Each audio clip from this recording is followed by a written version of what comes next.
আমি চেষ্টা করছি পলিটিক্সটা করার। রাজ্যের মুখ্যমন্ত্রী তৃণমূল কংগ্রেসের সুপ্রিমো মমতা ব্যানার্জিও আপাতমস্তকে একজন রাজনৈতিক ব্যক্তিত্ব। 24/7 24/7 তিনিও পলিটিক্স করেন।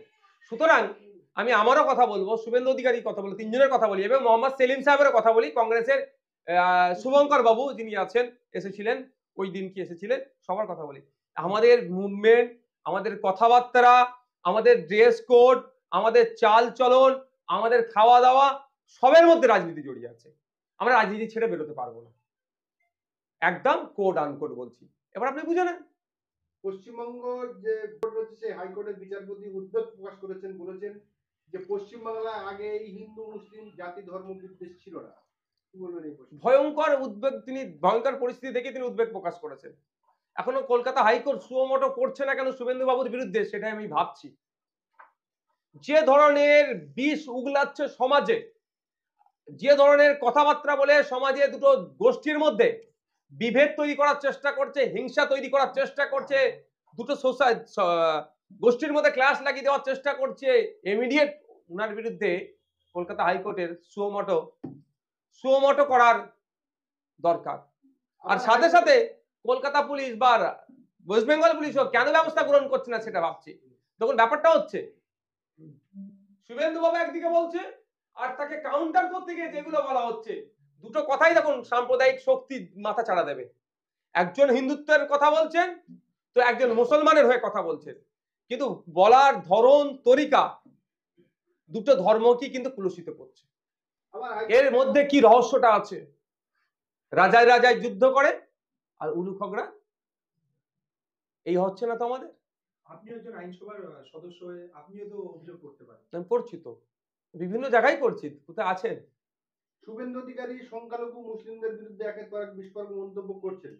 তার বিরুদ্ধে সুমোটো যেটা আপনি বললেন যে কোনো রকম কোনো মামলা হচ্ছে না, হাইকোর্টের বাধা রয়েছে, কিন্তু তার কাউন্টার করতে গিয়ে হুমায়ুন কবির, শওকত মোল্লা এবং সিদ্দিকুল্লাহ চৌধুরীকে সতর্ক করা হয়েছে, সমাজে করে। দেখুন, এটা তো আমি অনেক আগে বলে দিয়েছি, শুভেন্দু বাবুর বিরুদ্ধে এরা ব্যবস্থা গ্রহণ করবে না। শুভেন্দু বাবুর যদি বলা বন্ধ করে দেয়, তাহলে তৃণমূল বিজেপির বাইনারি পলিটিক্সটা কিভাবে করবে? মুসলমানদেরকে ভয় দেখিয়ে মুসলিম ভোটটাকে পকেটে তৃণমূল কি করে ভরে রাখবে? আর বিজেপি হিন্দু ভাইদেরকে ফুসিলিয়ে ভয় দেখিয়ে হিন্দু ভোটের একটা অংশ পকেটে তারা কি করে ভরে রাখবে? এই বাইনারি তারা করতে পারবে না, ওই জন্য শুভেন্দু বাবুকে আটকাবে না। আমি অনেক আগে বলেছিলাম, আজকে হুমায়ুন কবির সাহেবদের ঘুম ভাঙলে হবে? আজকে সিদ্দিকুল্লাহ চৌধুরী সাহেবদের ঘুম ভাঙছে, আজকে শওকত মোল্লাদের ঘুম ভাঙছে, যখন বিধায়ককে বলেছে চাংতুলা করে ফেলবো। তার আগে তো জনগণকে পেছনে লাথি মেরে তাড়াবার কথা বলেছিল। তখন কোথায় ঘুমাচ্ছিল? যখন মাদ্রাসাগুলোকে দেখে দিচ্ছিল, মুসলমানগুলোকে জিহাদির বাচ্চা বলছিল, পাকিস্তানের বাচ্চা বলে যখন চিৎকার করছিল, আরে ভাই পাকিস্তানের বাচ্চা যদি পশ্চিমবাংলা থাকে তাকে তো ধরে আগে জেলের মধ্যে রাখা দরকার। কেন পাকিস্তানের বাচ্চা আমাদের দেশে থাকবে, আমাদের ভাত খাবে, আমাদের এখানে হবে? জেলের মধ্যে রাখা দরকার। কিন্তু এখানে দাঁড়িয়ে যদি আপনার কন্টায় দাঁড়িয়ে বলে এখানে পাকিস্তানের বাচ্চাদের তাড়াবো, কে পাকিস্তানের বাচ্চাটা ওখানে? তাহলে বুঝতে হবে কিভাবে একটা জাতিকে দেখে দিতে চাইছে। তখন কোথায় ছিলেন এই বাবুগুলো? এখন মুসলিমদের মাসিয়া সেজে উঠছে, কিছু বললে আবার একটা অংশের মানুষ বলবে নওশাদ সিদ্দিকী রে ভাই ওর বিরুদ্ধে বলছে কেন? আমি বিরুদ্ধে বলছি না, এখন নিজের লেজে পা পড়েছে ওই জন্য লাফালাফি করছে। আর একটা সময় সমগ্র মুসলিম জাতির লেজে পা দিচ্ছে যখন কচলাচ্ছিল, এদের মুখে একটাও কথা নাই। সুতরাং সাধু সাবধান। এটাও হতে পারে যে বিজেপি তৃণমূলে গট আপ করে শুভেন্দু অধিকারী এই ধরনের কথা বলবে, ওটাকে কাউন্টার করার জন্য এই হুমায়ুন কবিরদেরকে দিয়ে, ফিরহাদ হাকিমদেরকে দিয়ে, সিদ্দিকুল্লাহ চৌধুরীদেরকে দিয়ে, শওকত মোল্লাদেরকে দিয়ে এমন কথা বলাবে সমাজের মধ্যে একটা আড়াআড়ি বিভাজন তৈরি করতে পারে। এটাও সাবধান থাকতে হবে, প্রতিবাদ করতে হবে, 100 বার করতে হবে। আপনার কি বলে শুভেন্দু অধিকারীর ওই কথা বন্ধ করার জন্য গণতান্ত্রিক প্রক্রিয়ায় প্রতিবাদ করতে হবে, কিন্তু শব্দ চয়নের ক্ষেত্রে আমাদেরকে সজাগ থাকতে হবে। কারণ শুভেন্দু অধিকারীরা হয়তো চাইছে যে উনি এই ধরনের ভাষাগত আক্রমণের শিকার হোক, সেইটা নিয়ে জনমানুষে ওনার যে ভোটার সার্কেল আছে, যেখানে ওরা টার্গেটেড ভোটার, তাদেরকে আরো কনসলিডেট করা, এটা আমাদেরকে ভাবতে হবে। কিন্তু সর্বোপরি বলি, আপনার শওকত মোল্লা সাহেবের কথা বলার দরকার ছিল না, হুমায়ুন কবির সাহেবের কথা বলা দরকার ছিল না, সিদ্দিকুল্লাহ চৌধুরী সাহেবের কথা বলা দরকার ছিল না। সবাই মিলে গিয়ে, পাশেই তো হেয়ার স্ট্রিট থানা, শাসক দলের তুনারা বিধায়ক, আমাদের গেলে অনেক সময় নিতে চায় না এফআইআর, একটা অভিযোগ দায়ের করে আসতে পারতো তো, তারপরে এসে বলতে পারতো তো আইনের তো ওনাকে ডান্ডা মারবো, মেরে পা ভাঙবো না কি বলেছিল, এটা তো বলতে পারতো আইনের মেরে পাটা ভাঙবো, শুধু একটু শব্দ চেঞ্জ করে দিতে। কিন্তু এইটাও তো শিখিয়ে পড়িয়ে পাঠানো হয়েছে যাতে এই সাম্প্রদায়িক রাজনীতিটা আরো বৃদ্ধি পায়। এই সাম্প্রদায়িক রাজনীতি বৃদ্ধি পেলে লাভ কি আর হবে? রাজনৈতিক নেতাদের হবে, আর ক্ষতি হবে গরিব মানুষদের। বর্তমানে রাজনীতির মান নিম্নমান হয়েছে এবং ভাষা সন্ত্রাস চলছে। আগে পার্টি ভাষা সন্ত্রাস হতো, এখন এক ধর্মের মধ্যে আরেক ধর্মের ভাষা সন্ত্রাস চলছে। পশ্চিমবঙ্গের বর্তমানে ভবিষ্যৎ, সামনে যে ভবিষ্যতের কাজ সেটা কি? ভয়ঙ্কর দিকে এগোচ্ছে আমরা। এর থেকে যদি না পরিত্রাণ পাই, মানে পরিত্রাণ যদি আমরা করতে পারি নিজেদেরকে, এই যে আগুন লাগছে এই আগুনে সবাই জ্বলে খাকসা হয়ে যাবে। আপনি যদি মনে করেন আমি এসি রুমে বসে আছি আমি ক্ষতিগ্রস্ত হব না, মোটেও না। আপনিও ক্ষতিগ্রস্ত হবেন, আমিও হব। ক্ষতিগ্রস্ত সব থেকে বেশি হবে আপনি যেটা বলছেন ধর্মে ধর্মে মানে ভাষার চালাচালি নিয়ে এই যে বিভেদ একটা তৈরির চেষ্টা হচ্ছে, সব থেকে বেশি ক্ষতিগ্রস্ত হবে গরিব মানুষ। সেই গরিব মানুষের মধ্যে ফিরাদ হাকিম মানে দেখুন, আমাকে আমন্ত্রণ জানানো হয়েছে শুধুমাত্র আমাকে নয়, আমাদের পরিবারের সমস্ত পীর সাহেব পীরজাদাকে জানিয়েছিলেন, আমাদের বাড়ির বড় ভাইজান এবং আব্বাজানকেও জানিয়েছিল। কিন্তু আমার বড় ভাইজানের, আমাদের ইন্ডিয়ান সেকুলার ফ্রন্ট পার্টির প্রতিষ্ঠাতা প্রাণপুরুষ আপনারা জানেন, এবং আমার বড় ভাইজান পীরজাদা আব্বাস সিদ্দিকী আমাকে কখনো যাওয়া থেকে বিরত থাকতে বলেছিলেন। সুতরাং একদিকে যেমন উনি পার্টির প্রতিষ্ঠাতা, সাথে সাথে তিনি আমার বড় ভাইজান, আমাদের বাড়ির একজন অভিভাবক, আমার আব্বাজানের পরে তিনি। সুতরাং তার আমার আদেশকে আমি তো অমান্য করতে পারি না। বলছিলাম আপনি মমতা বন্দ্যোপাধ্যায়ের সঙ্গে দেখা করে আপনার যে সমস্ত কাজ হচ্ছে না সেই নিয়ে মানে অভিযোগ করেছেন বা আপনার যে কথাগুলো সেগুলো বলেছেন। বছর ঘুরতে গেলেই ভোট আসবে, 26-এ ভোট। তো এই এত বছরে আপনার যে কাজের সমস্যা ছিল সেগুলো জানাতে গেলেন না কেন? ভোটের আগেই কেন গেলেন? ধরুন একটা দারুণ প্রশ্ন করেছেন, হঠাৎ কেন গেলেন? এখনো 1 বছর বাকি, কম করে 1 বছর বাকি ভোট হতে। আমার সময়টাই তো নষ্ট করা হয়েছে। ভাঙড় পঞ্চায়েত সমিতি 1, ভাঙড় পঞ্চায়েত সমিতি 2 কে যখনই বলা হয়েছে এই কাজ হবে সেই কাজ হবে, বারবার আমাকে ঘুরিয়েছে। ওদের চক্র পড়ে আমি শুধু চক্কর কেটেছি। অল্প গুটি কয়েক কাজ করে দিয়েছে, কিন্তু কাজেরও গুণগত মান ঠিকঠাক ছিল না। সেই জন্য আমি ডিসেম্বর মাসে 2024-এর ডিসেম্বর মাসে আবার আমি লেটার করি ডিপার্টমেন্টে। তার আগে বিভিন্ন আধিকারিকের কাছে গিয়ে কিন্তু আমি ভার্বালি এবং অফিসিয়ালি আমার চিঠি সব রিসিভ করানো আছে, আমি জমা দিয়েছিলাম, কোনো কাজ হয়নি। আমি বিইউপির অর্থাৎ লোকাল যে ফান্ড বিধায়কের ওর গাইডলাইন অনুযায়ী আমি বাস্তবায়ন বা রূপায়ণকারী সংস্থাকে আমি চেঞ্জ করে জমা দিই। আবার 2 মাস 2.5 মাস আমার নষ্ট করে। হঠাৎ দেখি মার্চের সম্ভবত 4 তারিখে আমার সাথে কোনো আলোচনা না করেই ডিস্ট্রিক্ট থেকে একটা অর্ডার ইস্যু আছে, যেখানে এডিএম ডেভেলপমেন্টের সই আছে। তিনি একটা অর্ডার ইস্যু করেছেন যেখানে ওই কাজগুলো পুনরায় আবার সেই পুরাতন ভাঙড় পঞ্চায়েত সমিতি 1, ভাঙড় পঞ্চায়েত সমিতি 2 কে দিয়েছে। যেই ওই ভাঙড় পঞ্চায়েত সমিতি 1, ভাঙড় পঞ্চায়েত সমিতি 2 আমার কাজগুলোকে ডিলে করিয়েছে, আমার টাইম কিল করেছে, তাকিয়ে দিয়েছে। এটা দেখার পরেই, কারণ আপনারা জানেন ফুটপ্রা শিল্পের ঐতিহাসিক 21, 22, 23-এ ফাল্গুন সালে সব ছিল ওই মার্চ মাসের ওই সময়টাই।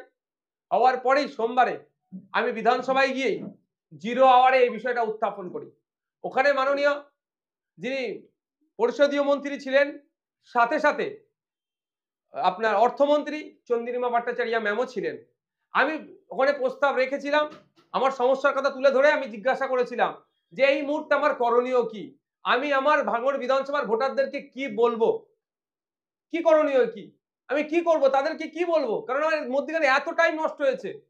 কিন্তু দুর্ভাগ্যের বিষয়, না অর্থমন্ত্রী আমার কথার কোনো প্রতি উত্তর দিয়েছেন, বা পরিষদীয় মন্ত্রী শোভন বাবু কোনো প্রতি উত্তর দিয়েছেন। সেটা যখন প্রতি উত্তর আমি পাইনি, বাইরে যখন প্রেস মিট করছিলাম আমাকেই সাংবাদিকদের মধ্য থেকে প্রসঙ্গক্রমে বলতে বলতে আমি বলেছিলাম যে এর পরের স্টেপ আমি মুখ্যমন্ত্রীকে জানাবো। তারপর আমি ছুটে গিয়েছি মুখ্যমন্ত্রীর কাছে, তাকে জানিয়েছি। জানানোর পরে এই 1 সপ্তাহ হয়েছে, আজকে আমার লোক এতেও গিয়েছে, ডিস্ট্রিক্টেও গিয়েছে কাগজপত্র জমা দিতে।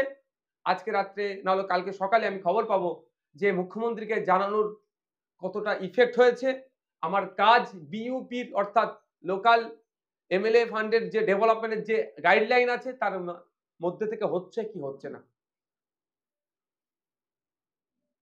বলছিলাম একটা সময় ফুরপুরা পঞ্চায়েতে ভোটের সময় দেখা গিয়েছিল যে বিভিন্ন সময় বিভিন্ন রকমের আপনাদেরই পীর সাহেবরা আপনার সমর্থনে বা আপনার এতে ফুরপুরায় একটা অশান্তি সৃষ্টি হয়েছিল, সেই পীরজাদারাই এখন মমতা বন্দ্যোপাধ্যায়ের পাশে, বিষয়টা কিভাবে দেখছেন? দেখুন ব্যাপারটা হচ্ছে এই যে মমতা ব্যানার্জি মহাশয়া পশ্চিমবাংলার মুখ্যমন্ত্রী হিসাবে ফুরফুরা শরীফে তিনি এসেছিলেন, এই আশাটাকে নিয়েও দেখছি এক শ্রেণীর মানুষ সাম্প্রদায়িক তাস খেলার চেষ্টা করছে। কেন মমতা ব্যানার্জি ফুরফুরা শরীফে আসবে এই নিয়ে অনেক বিতর্ক। আমি একজন বিরোধী দলের বিধায়ক হয়ে বলছি 100 বার প্রয়োজনে মমতা ব্যানার্জি 100 বার ফুরফুরা শরীফে আসবে, 100 বার তারকেশ্বরে যাবে, 100 বার দক্ষিণেশ্বরে যাবে, 100 বার তারাপীঠে যাবে।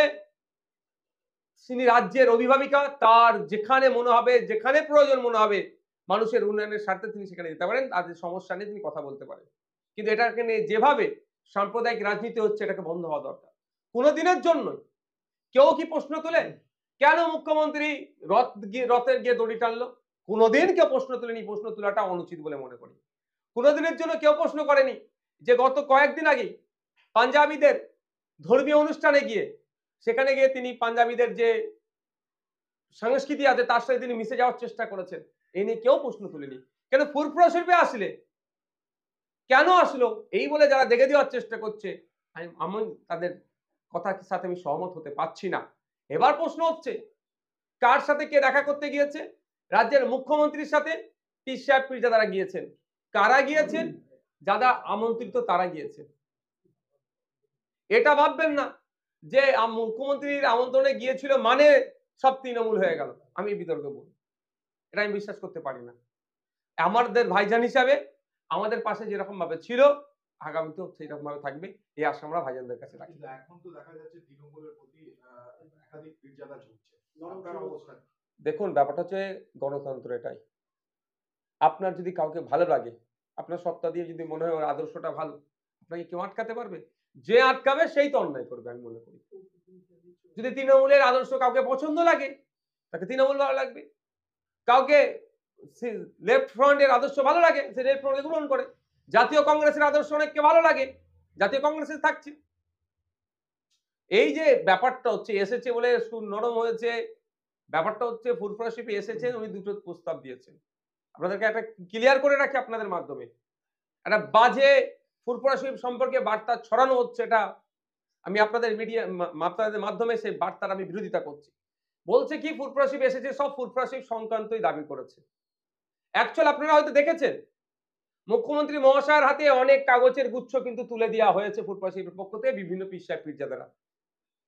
ওখানে বিভিন্ন দাবি দাবা ছিল। ওখানে আমি যতটুকু পরে খবর নিলাম, যারা যারা গিয়েছিল কাগজ দিয়েছেন, কয়েকজনের সাথে কথা বললাম যে আপনারা কি দিয়েছেন, শিক্ষা, স্বাস্থ্য, কর্মসংস্থান সব মৌলিক। আমরা মিনিস্টার গেট বলি যেটা 1 নম্বর গেট, 3 নম্বর গেটে চিফ মিনিস্টার ম্যাক্সিমাম ওরা যাতায়াত করে। তো 2 নম্বর গেটের সামনে মিডিয়া থাকে, মিডিয়া একটা ছোট করে স্ট্যান্ড করা আছে। আপনাদের যারা বিভিন্ন মেইন স্ট্রিম থেকে শুরু করে ডিজিটাল প্ল্যাটফর্মে প্রচুর জন যায়, ওখানে এসে সব বিধায়ক একের পর এক এসে বাইট দেয়। এবার অনেক ক্ষেত্রে আমাদের বাইট দেওয়ার পরে কারো স্পেশাল কিছু ডিমান্ড থাকে যে আমি এটা আলাদা করে দুটো ইস্যুতে কথা বলবো, একটু বাইটটা দেবো। সেক্ষেত্রে আমরা কি করি, আমি আমার কথা বলছি, ওই স্ট্যান্ডকে ছেড়ে একটু সাইডে চলে যায়। কারণ আমি যদি ওখানে জ্যাম করে আবার কারো একটা কথা বলি, অন্য কোনো বিধায়ক আসলে সে তো আমাকে সরে যেতে বলতে পারবে না, তার সাথে অনুচিত হবে, অন্যায় হবে, টাইমটা কিল হচ্ছে। ঠিক একইভাবে আজকে অনেক বাইট দেওয়ার পরে হিন্দিও এসেছিল, খুব একটা ভালো হিন্দি বলতে আমি পারি না, তারপরেও আমি হিন্দিতে বাইট দেওয়ার পরে ডিজিটাল প্ল্যাটফর্মে একজন বললেন যে ভাইজান আমাকে একটু এক্সক্লুসিভ দিতে হবে। আমি ঠিক আছে চলো ওই গেটটায় যাই, কারণ এখানে আবার জাম হয়ে যাবে, তোমার দেখা দেখি আবার এসে কেউ বলবে, আমি কাউকে না বলতে পারবো না। যথারীতি আমার যে গাড়িটা ছিল এই গেটের মুখে, যে ওই গেটের মুখে রাখছি, আমি এদিকে ফুটপাতে হেঁটে যাচ্ছিলাম, যাওয়ার দিকে যে ওই গেটের একটু আগে আমি ওখানে দুটো অফিসার ছিল দূরে দূরে। তো আমি একজন অফিসারকে জিজ্ঞাসা করছি সিএম ম্যাম চলে গিয়েছে, কারণ হচ্ছে যে বেরিয়ে গিয়েছে বলে আমার কাছে কোনো খবর ছিল না, এবং ওইখানে দেখি পুলিশের সংখ্যা সে অর্থে ছিল না, কারণ আমি যতটুকু জানি সিএম ম্যাডাম যখন থাকে ওখানে পুলিশ ছেয়ে থাকে। আর আমি এই জন্যই জিজ্ঞাসা করছি সিএম ম্যাডাম চলে গিয়েছে কি, কারণ আমার তো একটু হলেও আকেল আছে। আমি বাইরে দিচ্ছি সেই সময় যদি সরাতে বলে আমার গাড়িটাকে, আমি গাড়ির দিকে দেখবো না, আমার কনসেন্ট্রেট ব্রেক হতে পারে। আমি আগে থেকেই আমার মানসিক প্রস্তুতি, যদি সে ম্যাডাম থাকে আমি ওখানে বাইটও দেবো না, কারণ নিরাপত্তার একটা ব্যাপার থাকে। হয়তো আমাকে সরাতে পারবে না পুলিশে, কিন্তু আমার উচিত হবে না ওখানে দাঁড়িয়ে বাইকটা দেওয়া। দেখুন আমার সাথে তার রাজনৈতিক চরম মতপার্থক্য আছে, তার দলের আপাদমস্তককে আমি কিন্তু একটা ইঞ্চও ছাড়ি না, চোরকে চোর বলে দিই, বিধানসভার মধ্যে দাঁড়িয়ে দুর্নীতির কথা বলি, কিন্তু end of the day she is our chief minister, এটা তার হনার আছে, তাকে দিতে হবে।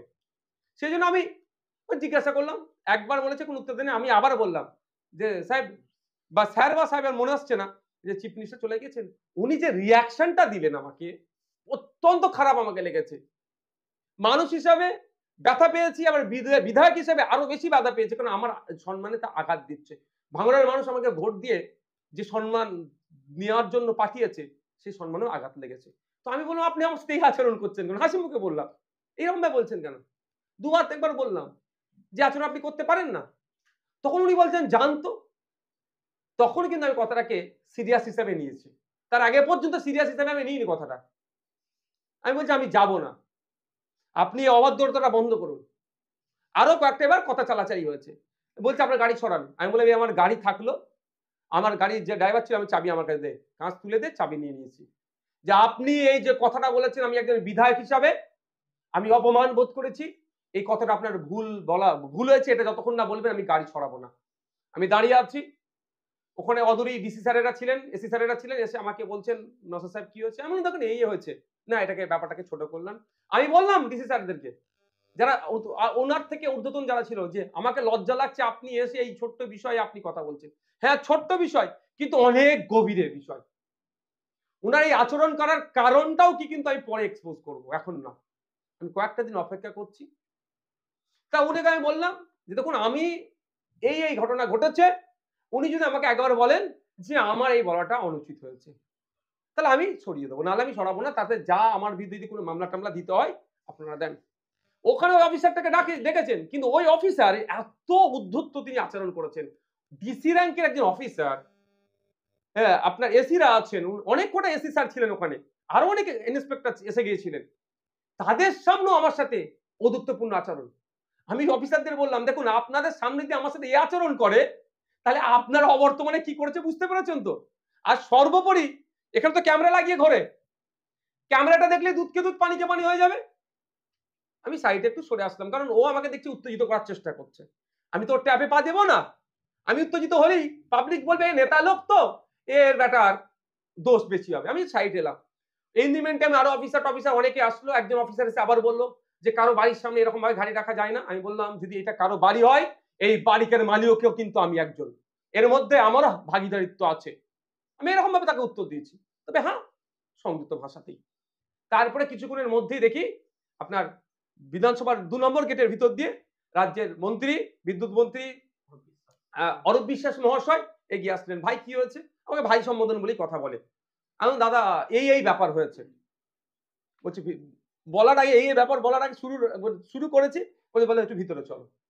স্বাভাবিকভাবে উনি মিডিয়ার লোকজন ছিল, আমি ভিতরে গিয়ে টোটালটা বললাম। উনি শুনে বললেন অফিসারটাকে ডাকো।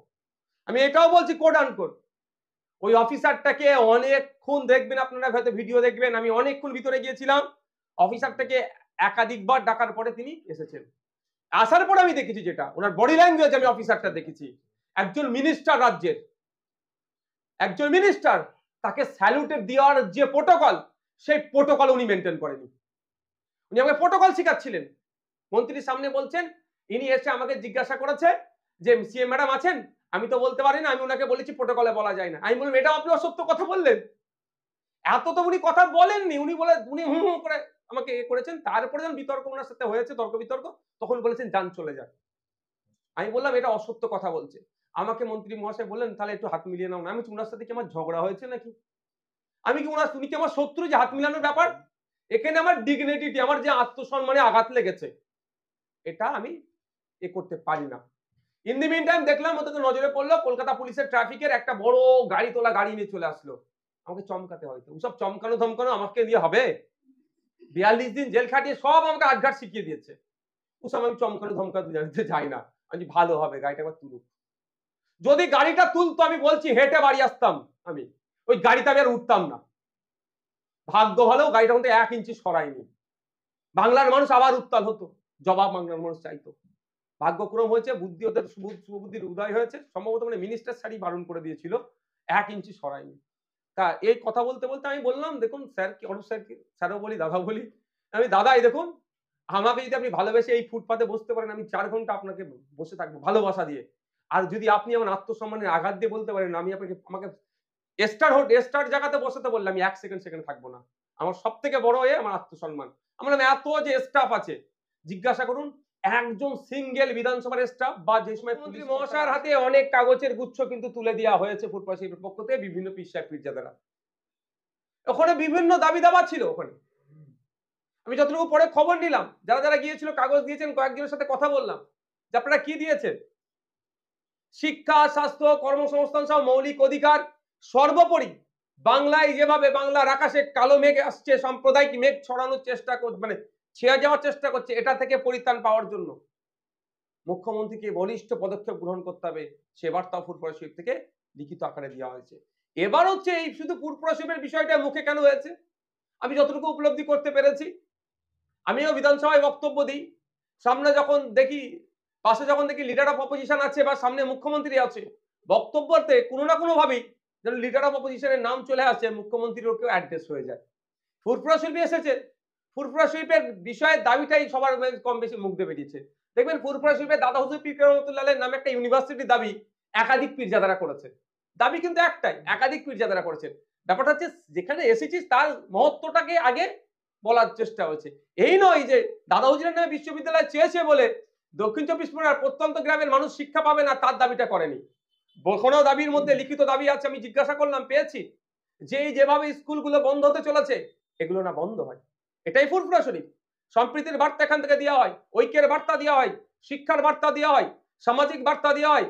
এবং হসপিটাল, যে হসপিটালের কথা হচ্ছে, শুধু এই হসপিটাল নয়, 42টা সুপার স্পেশালিটি হসপিটাল আছে, সেই সমস্ত হসপিটালে অনেক অভাব অভিযোগ, যাতে মানে পর্যাপ্ত পরিমাণে এখানে স্বাস্থ্য পরিষেবার সচল থাকে, তার দাবিও ওই চিঠির মধ্যে দেওয়া আছে, যেটা আমি শুনতে পেলাম।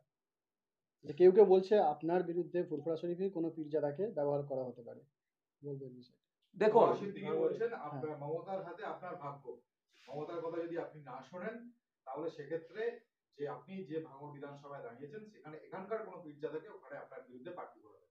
দেখুন, আমি আমার রাজনৈতিক মঞ্চ থেকে কোনো ধর্মীয় শব্দ আমি প্রয়োগ করিনি, কিন্তু আজকে এক ধর্মীয় শব্দ প্রয়োগ করতে বাধ্য হলাম। আমার ভাগ্য আল্লাহর হাতে, আমার ভাগ্য সৃষ্টিকর্তার হাতে, আমি এর বাইরে কিছু বিশ্বাস করি না। তৃণমূল কংগ্রেস কি এবার হচ্ছে চাচাজান, যদি আমার চাচাজান উনি যদি মনে করেন যে কেউ কাউকে আমার বিরুদ্ধে দাঁড় করাবেন, তার নামটা পাবলিক ডোমেনে দিয়ে দিক না উনি। আর তারপরের কথা হচ্ছে, তারপরের কথাতে আসি, রাজনীতির ময়দানে এসেছি সমাজ ব্যবস্থা পরিবর্তনের জন্য। ক্ষমতা দখল আমাদের স্বপ্ন নয়, আমাদের লক্ষ্য উদ্দেশ্য, আমাদের কার্যকলাপ, ইভেন আজকে পর্যন্ত বিধানসভায় দাঁড়িয়ে হেলথ বাজেটের উপরে যে আমি আলোচনা করেছি, সেখানেও লক্ষ্য উদ্দেশ্য একটাই, সমাজ ব্যবস্থা পরিবর্তন হবে কি করে। যেটা রাজ্যের পক্ষ থেকে ভালো কিছু ব্যবস্থা নিয়েছে সেটাকে আমি স্বাগত জানিয়েছি, আরো ভালোভাবে কি করে করা যায় তা নিয়েও তাদেরকে সাজেস্ট করেছি। সুতরাং কে হারলো, কে আমাকে হারাবে, আমি কাকে হারিয়ে দেব, সময় কথা বলবে। মানুষ যাকে চাইবে সে জিতবে, মানুষই গণতন্ত্রের শেষ কথা। আর ওখানে আমি গণতান্ত্রিক প্র্যাকটিসটা সব থেকে বেশি করার আমি চেষ্টা করি। সুতরাং এইসব বলে নওশাদ সিদ্দিকীকে বিদ্রোহীও করে তুলতে পারবে না, এই সমস্ত বলে নওশাদ সিদ্দিকীকে ভয় খাইয়ে ঘরেও ঢুকিয়ে দিতে পারবে না। নওশাদ সিদ্দিকী আইএসএফ এর দেখানো যে আইডিওলজি আছে সেটাকে সামনে রেখে সংযুক্ত মোর্চার বিধায়ক হিসাবে যে লড়াইটা দিচ্ছি, 2026 সালের আমার এমএলএ পিরিয়ড পর্যন্ত একইভাবে দিয়ে যাব। কারো কাছে, আই রিপিট, কারো কাছে ইন্ডিয়ান সেকুলার ফ্রন্টের টিকি বাঁধতে দেব না, নওশাদ সিদ্দিকীর টিকি বাঁধবে না। কারো যদি কাছে টিকি বাঁধে তাই ওই দুরবস্থা হবে, বিধানসভার মধ্যে দাঁড়িয়ে ওয়াকাফের জন্য কথা বলার সুযোগ থাকবে না। বিধানসভার মধ্যে দাঁড়িয়ে ফেক এসটি/এসসি সার্টিফিকেটের কেন এত ইস্যু হচ্ছে এই সওয়াল করবে না। কারো কাছে যদি টিকি বাঁধা থাকে তাহলে বিধানসভার মধ্যে দাঁড়িয়ে রমজান মাসে ফলের দাম বেড়ে যাচ্ছে কেন এ সওয়াল করতে পারা যাবে না। কারো কাছে যদি টিকি বাঁধা থাকে তাহলে বিধানসভার মধ্যে দাঁড়িয়ে ভাঙড়ে সরকারি মহিলা কলেজ নির্মাণ করতে হবে, ওখানকার মানুষদেরকে উচ্চশিক্ষায় শিক্ষিত তখন মহিলাদেরকে বিশেষ করে উচ্চশিক্ষায় শিক্ষিত করার জন্য এগিয়ে দিয়ে যেতে হবে, এই ডিমান্ড করতে পারা যাবে না। সুতরাং যেখানে কোনো টিকি বাঁধার জায়গা নয়। পীর পরিবারে কাউকে প্রার্থী করা হতে পারে এরকম আজকে আপনি পাচ্ছেন? না, আমার কাছে ওই ধরনের খবর আসেনি। মিডিয়ার মাধ্যমে আপনারা যে কোশ্চেন করছেন, আজকে এই কোশ্চেনে দ্বিতীয়বার সম্মুখীন হলাম, এটাই বলছি। পীরজাদাদের মধ্যে যে দ্বন্দ্ব সেটাও ক্রমশ প্রকাশ্যে, কখনো মাইক কাড়াকাড়ি, কখনো গাড়িতে ওঠা নিয়ে মুখ্যমন্ত্রীর স্নেহধন্য হওয়ার চেষ্টা, এই বিষয়টাকে আপনি কিভাবে দেখেন? মানে যারা একসময় তৃণমূলকে চোর বলেছিল, তৃণমূলের দুর্নীতি প্রকাশ্যে এনেছিল, তারাই আজকে সেই সব একাংশ পীরজাদা তৃণমূলের দিকে ঘেঁষছে। কিভাবে দেখেন? দেখুন, তৃণমূলের দিকে ঘেঁষছে কি বলতে পারবো না। অবশ্যই তৃণমূলের দুর্নীতির বিরুদ্ধে তারা প্রতিবাদ করেছিল, আগামীতেও তারা তৃণমূলের দুর্নীতির বিরুদ্ধে প্রতিবাদ করবে, আমি তাদের কাছে এই আশা রাখি। এবার এখন এখানে ফুরফুরা শরীফের মুখ্যমন্ত্রী একজন তৃণমূলের নেত্রী হিসেবে আসেনি, তিনি এসেছেন রাজ্যের অভিভাবিকা হিসাবে। এটা কিন্তু আমরা না গুলিয়ে দিই, কারণ আমাদের রাজ্যের মুখ্যমন্ত্রী যখন মোদির সাথে মিট করতে যাই, তৃণমূল তখন বলে এটা অফিসিয়াল মিটিং, সেখানে আমরা রাজনীতি দেখিনি। তখন একবারের জন্য আমরা বলে ফেলি না যে আপনার কি বলে এর সাথে মোদির সাথে দেখা করতে যাচ্ছে, বিজেপি নেতার সাথে দেখা করতে, বিজেপিতে কি জয়েন করবে? আপনি যেটা বলছেন ওই গাড়িতে ঠেলাঠেলি না কি আর কি বললেন, মাইক কাড়াকাড়ির মতো স্নেহধন্য হওয়ার চেষ্টা, এরকম যে একটা বিষয়। দেখুন এটা আমি সত্যি বলছি, আমি ভিডিও দেখিনি, এটা আমি শুনেছি। তো ব্যাপারটা হচ্ছে কিছু ক্ষেত্রে অনেক অতি উৎসাহী হয়ে যায়। এই ধরনের যদি ঘটনা ঘটে থাকে, একে অতি অপরের উৎসাহীর ফলে আক্রমণটা। হয়তো হয়ে যেতে পারে। আচ্ছা, 6 থেকে 7 বছর পরেই কি মুখ্যমন্ত্রীর কথা মনে পড়লো ফুরফুরা শরীফ আসার জন্য? এই জন্যই তো রাজনৈতিক পাওয়ার অর্জনের কথা, ক্ষমতা অর্জনের কথা পীরজাদা আব্বাস সিদ্দিকী বলেছেন, যে ক্ষমতা অর্জন করলেই বাকি সিস্টেম আপনার কাছে এসে ঝুঁকতে বাধ্য। যতক্ষণ না ক্ষমতা আপনি অর্জন করবেন, বাকি সিস্টেম আপনার কাছে আসবে না। ক্ষমতাটা রাজনৈতিকভাবে অর্জন করতে হবে। অনেকে অভিযোগ করছেন যে সামনের মাসেই মানে দীঘায় জগন্নাথ মন্দির উদ্বোধন, সেই উপলক্ষেই মুসলিমদের একটা সহানুভূতি, যেহেতু ফুরফুরা একটা অন্যতম ধর্মীয় স্থান, এইটা নিয়ে আপনি কি বলবেন? দেখুন, আমি অনেক আগে বলেছি, আজকে বলছি, আগামীতেও বলবো, শুভেন্দু অধিকারী মহাশয় 24/7 পলিটিক্স করে। নওশাদ সিদ্দিকী, আমি এখন আপাতমস্তক রাজনীতি করার চেষ্টা করছি, হয়ে উঠতে পারিনি। 24/7 আমি চেষ্টা করছি পলিটিক্সটা করার। রাজ্যে আমি দাদা, এই দেখুন, আমাকে যদি আপনি ভালোবেসে এই ফুটপাতে বসতে পারেন, আমি 4 ঘন্টা আপনাকে বসে থাকবো ভালোবাসা দিয়ে। আর যদি আপনি আমার আত্মসম্মানের আঘাত দিয়ে বলতে পারেন আমি আমাকে স্টার জায়গাতে বসাতে বললে আমি 1 সেকেন্ড সেখানে থাকবো না। আমার সব থেকে বড় আমার আত্মসম্মান। আমার এত যে স্টাফ আছে, জিজ্ঞাসা করুন একজন সিঙ্গেল বিধানসভার স্টাফ বা যে সময় পুলিশ কর্তারা আসে, কেউ আমার বিরুদ্ধে একটা কথা বলতে পারে যে নওশাদ ভাই এর একটু অহংকার আছে? অহংকার তো দূরের কথা, সকালে যখন আমি বিধানসভায় ঢুকি, সে কনস্টেবল হোক, ইন্সপেক্টর হোক, সাব ইন্সপেক্টর হোক, এসি হোক আর ডিসি হোক, যদি আমার নজরে পড়ে থাকে, দূরে হলে ঘাড় নাড়াই, কাছে হলে আমি তাকে শুভ সকাল বা গুড মর্নিং বলে তাকে উইশ করে যাই যে দিনটা তার ভালো কাটুক। আমি আগিয়ে দিই, কারণ আমার মধ্যে অহংকার ও ঔদ্ধত্য আমি রাখতে চাই না। এটা কথা বলতে বলতে দেখি সিএম ম্যাডাম জাস্ট ওই দূর থেকে ক্রস হচ্ছিল, দাঁড়িয়ে গেলেন। দাঁড়িয়ে গিয়ে অরূপ বিশ্বাস সাহেবকে ডাকলেন, তিনি গেলেন, গিয়ে কথাবার্তা কি হয়েছে এসে আমাকে বললো যে সিএম ম্যাডাম বলেছে তিনি এই বিষয়টা দেখে নেবেন। আমি বললাম সিএম ম্যাডাম যখন দেখে নেবে বলেছেন, আমার এখানে আর কথা নেই, কারণ উনি নিজে পুলিশ মন্ত্রী। তিনি বেরিয়ে গিয়ে সম্ভবত নাকি ওখানেও কিছু কথা বলেছেন, যারা যারা আইপিএস ছিল তাদের কিছু মন্তব্য দিয়েছে। বাইরে আসলাম, এসে মিডিয়ার আপনাদের বক্তব্য চাইলো, দিয়ে আমি ওখান থেকে গাড়ি নিয়ে আমার যেখানে গন্তব্যস্থলে প্রস্থান করলাম।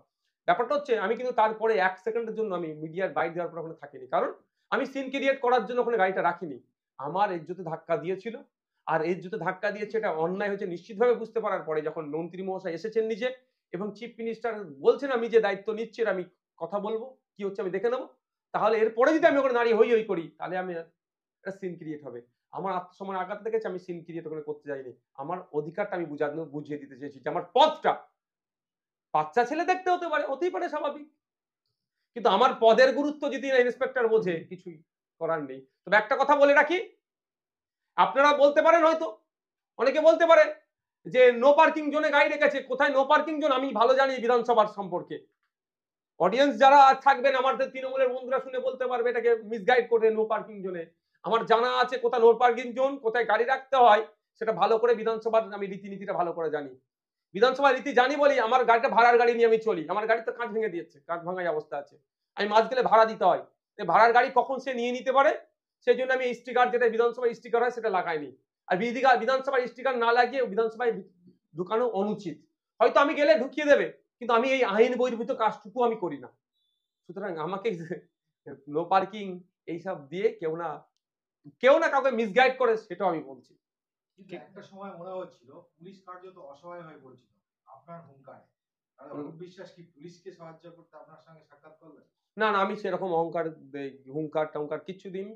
যারা সিনিয়র মোস্ট অফিসার যারা এসেছিলেন, মানে তাদের পদমর্যাদা যারা সিনিয়র অফিসার এসেছিলেন, তাদের সাথে আমি যথেষ্ট ভালোভাবে কথা বলেছি, তাদের সাথে আমি সুন্দরভাবে কথা বলেছি এবং তারাও আমার সাথে আচরণ করেছে ভালো। কেউ আমার ওই পুলিশ অফিসার ছাড়া অন্য কোন সিঙ্গেল পুলিশ অফিসার আমার সাথে একটা খারাপ শব্দ ব্যবহার করেনি। তবে একটা কথা বলে দিয়ে যে আপনাদের জ্ঞাতার্থে আপনাদের মাধ্যমে জনগণকে আমি জানাতে চাই, এই যারা পুলিশের ডিউটি করেন তাদেরকে স্পেশাল ট্রেনিং দেওয়া হয়। এটা বলতে পারে ও বেচারি ডিউটি করতে করতে ওর মানসিক চাপ বসে গেছিল করেছে, কিন্তু এটা আমি অন্তত বিশ্বাস করব না। কারণ ওদেরকে স্পেশাল ট্রেনিং দেওয়া হয় কি আছে, কেমন ভাবে নিজেকে কন্ট্রোল করবে। কারণ ওদের অনেকের হাতে হাতিয়ার থাকে, বড় বড় অস্ত্র থাকে, বন্দুক থাকে, তারা যদি একটু উত্তেজিত হয়ে যায় তাতে চালিয়ে দেবে। কিন্তু এমন তাদেরকে ট্রেনিং দেওয়া হয় কুল মাইন্ডে থাকে। তাহলে এই অফিসারও ডিউটির চাপে পড়ে আমাকে এই আচরণ করেছে, আমি এটা বিশ্বাস করব না, এটা আমি বলে রাখছি। বিশ্বাস নেই, আমি দেখেছি, নামটাও নোট করে রেখেছি, ভিডিও আমার কাছে আছে, এই অফিসারের ডিটেলসটাও আমি একটু খোঁজ নিচ্ছি, ব্যাকগ্রাউন্ড ইনার কি, এমনটা কেন করলো আপনার কি ধারণা? কি ধারণা আছে এখনই আমি বলবো না। আমি যতটুকু অবজার্ভ করতে পেরেছি, আমি যতটুকু ওখান থেকে উপলব্ধি করতে পেরেছি, আমি কয়েকটা দিন অপেক্ষা করব। পুলিশ কি কোথাও নিজের ভূমিকা ভুলে যাচ্ছে? না দেখুন, ওই এক সিঙ্গেল পুলিশ অফিসার যিনি ছিলেন, উনি ছাড়া আমার সাথে কেউ খারাপ আচরণ করেনি। Sanjibani health care nursing home, Shiakhala Furfura শরীফের পাশে, শ্রীপতিপুর, হুগলি। সমস্ত চিকিৎসার উন্নত মানের পরিষেবা দেওয়ার জন্য আমরা রয়েছি আপনাদের পাশে। Emergency, ICU, cardiology, nephrology, orthopaedic surgery, onco surgery, general medicine, physiotherapy, neuro medicine, dialysis, neuro surgery, শিশু সুরক্ষা, গাইনোকোলজিস্ট বিভাগ, ক্যাশলেস পরিষেবা, স্বাস্থ্যসাথী সহ যে কোনো হেলথ স্কিম, মেডিক্লেম গ্রহণযোগ্য। এছাড়া স্বাস্থ্যসাথী কার্ডের মাধ্যমে সম্পূর্ণ বিনামূল্যে সার্জারির সুব্যবস্থা।